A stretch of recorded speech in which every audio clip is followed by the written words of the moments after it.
Have you ever heard of seed cycling? If you're looking to balance your hormones, you may want to listen up.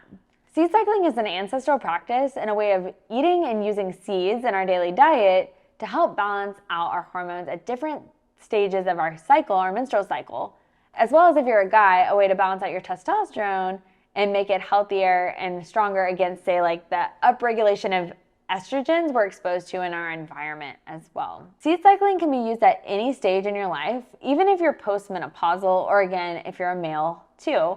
However, it's most well known in the space of helping women balance out their menstrual cycles, especially those that tend towards PMS, endometriosis, PCOS, or on the flip side, you have infertility and amenorrhea, meaning you don't get your period regularly. While seed cycling isn't the only panacea, it is a really great balanced way to use food as medicine for helping balance our hormones and our metabolism.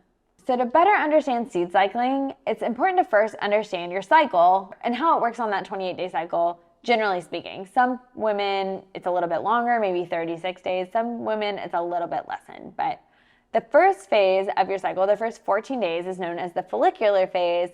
And the second half of your cycle, the last 14 days, is known as the luteal phase. So during the first half of your cycle, the follicular phase, your estrogens are rising, whereas during the second half of your cycle, your progesterone is rising, and your estrogens are declining in an optimal state. And so seed cycling is going to help with ushering this optimal state to occur in your body if you're feeling imbalanced overall in your hormones.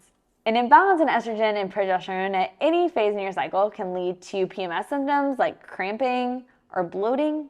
It can also lead to acne and skin breakouts, hair loss, and general irregular cycles, and again, amenorrhea or loss of your period. So here's how to do seed cycling, plain and simple. During the first 14 days of your cycle, you'll eat 1 to 2 tablespoons of pumpkin seeds and flax seeds each day.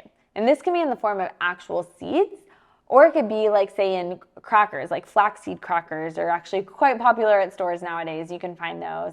Or throwing pumpkin seeds maybe into a casserole dish or a smoothie, something like that. And then the second half of your cycle, the last 14 days, you're going to focus on sunflower seeds and sesame seeds in the same amount, about 1 to 2 tablespoons. You can do both seeds on the same day, or you can alternate days. It's really about focusing, though, on those seeds and on those fatty acids in particular that these seeds provide your body with. For men and women that are non-cycling, your cycle happens in accordance to the phases of the moon. So for non-cycling women, that you're not having your period and you would maybe like to have your period, or you've been postmenopausal and you just want to support hormone balance, days 1 to 14 from the new moon to the full moon. And then days 15 to 28 from full moon to new moon, you'll focus on your sunflower seeds and your sesame seeds. So using just really the moon to cycle. So for men, you'll also use the moon in that way from the new moon to the full moon, but you'll do the inverse with the type of seeds you eat. So from the new moon to the full moon, days 1 through 14, you're going to focus on sunflower seeds and sesame seeds. Whereas the flip side of that would be days 15 to 28, focusing on your pumpkin seeds and your flax seeds. And this is just because obviously men and women are different and our hormone cycles and balances are going to be a bit different as well. But by and large, so if your estrogens are rising during that first phase, by eating those pumpkin seeds and those flax seeds for women, you're going to help balance them out and help balance up your progesterone. And on the back end, as estrogens are declining, you're going to help them stay more balanced as well with the sesame and the sunflower seeds.